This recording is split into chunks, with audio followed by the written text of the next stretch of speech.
So little after the opening of Valraven at Cedar Point, everybody knew that Six Flags Magic Mountain was publicly poking into the dive coaster model. Cedar Point and Six Flags Magic Mountain aren't rivals because they're so far apart, but they are similar sizes and do tend to copy off of each other. Well, now there's a clearing to the left of Apocalypse, their wooden GCI coaster, and it's a good sized clearing. It's too big to be for a flat ride shop or restaurant, but it's too small to be for a hotel, and it is inside the park, meaning yes, I think that in 2019, Six Flags Magic Mountain will receive a ground up roller coaster. The question is what? We have a couple of teasers that I will be analyzing and a couple of rumors that I'll be sorting through. By far the most popular model people want at this park is a Giga Coaster. This means 300 to 399 feet.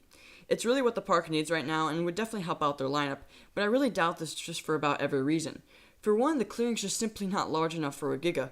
I've been on 4 of 6 operating Giga coasters, and I can tell you that all of them take up huge footprints, much larger than this clearing. I'm not saying that this clearing is small, but if you take a look at Fury 325 or Steel Dragon 2000, the land those coasters take up is remarkable. Even if you would try and cram a Giga coaster into that plot of land, it'd have to be extremely compact. Another reason, and this is where the teasers come in, is that it appears this coaster will be dueling. The posters promise not only a new for 2019 attraction, but a racing and dueling coaster. If you double the track length of your average Giga, this plot of land could not be smaller. Speaking of the teasers, let's take a look at those. We have mentions of new thrills coming to the West Coast in 2019, as well as a launch into 2019. More on the launch later, by the way. We also have Victory is in Our Future 2019, which might imply a sort of race car theme. And then on our second set of posters, we have more 2019 teasing, and then we have 2 is better than 1 teaser, which really shows this might be dueling, and a racing towards bigger things in 2019 teaser. If this doesn't flat out tell us the coaster is dueling, then I don't know what would. Now back to the teasers. These all seem to imply a launching aspect, which is weird. I have some theories on what this could mean, but let's talk about the space for a second.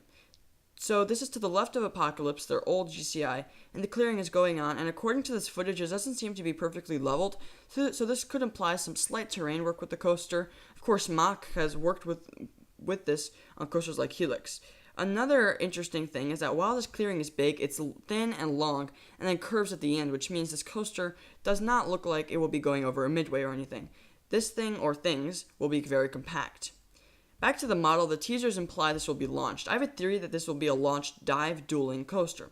While this might take up a lot of space, it would this would satisfy both of the teaser posters as well as answer the dive model question. This would also satisfy the fact that most people think that this will be a mock coaster due to certain relations that have been going on in the background. Now I know that might sound like a hodgepodge of models, but both coasters could could launch up to a maximum altitude, interact each other with an inversion or some sort, go into a holding break, then drop into a ride course full of fun elements. My other theory is that one of the coasters will be a dive coaster, while the other, though a Big Dipper model, would twist in and around the vertical drop while the dive coaster dropped.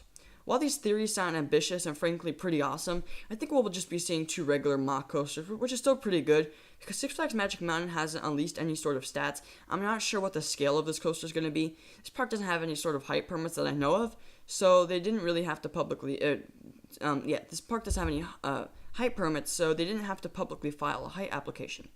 As to the theme, this is an interesting one because in a survey on the Six Flags website around 3 months ago, only for season pass holders, a survey was whether or not the name West Coast Racers, along with some other racing-based names, would be likable for an attraction.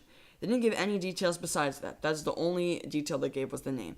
But West Coast Racers would make sense, as Six Flags Magic Mountain, after all, is a Californian park, and I could predict a sort of beach racer theme. Even though no track has been spotted yet and no footers have been placed, this is California, so they can work all year round, and I wouldn't sweat it if you're worried about construction. If you take hang time at Knott's Berry Farm, they didn't even start vertical construction until around the middle of February, so I wouldn't fret. All in all, it's great that one of the best parks in the Six Flags chain is finally receiving a roller coaster. Hopefully this mock coaster is successful in the eyes of the Six Flags Corporation, if it is Mac, that is. As great as RMC is, all these conversions have been getting just a little bit tiring, and I'm glad it's Six Flags' turn to play around with Mach. Hopefully this is a great ride. We'll just have to wait and see until August 30th, and then the spring until it opens. Thanks for watching, everyone. My name is Coaster Cupcake. And by the way, the Six Flags clearing footage is from Thrill Source. Link to their channel and video is in the description below because you should definitely check them out. Be sure to subscribe and turn on post notifications. My name is Coaster Cupcake, and I'll catch you all next time, guys. Bye.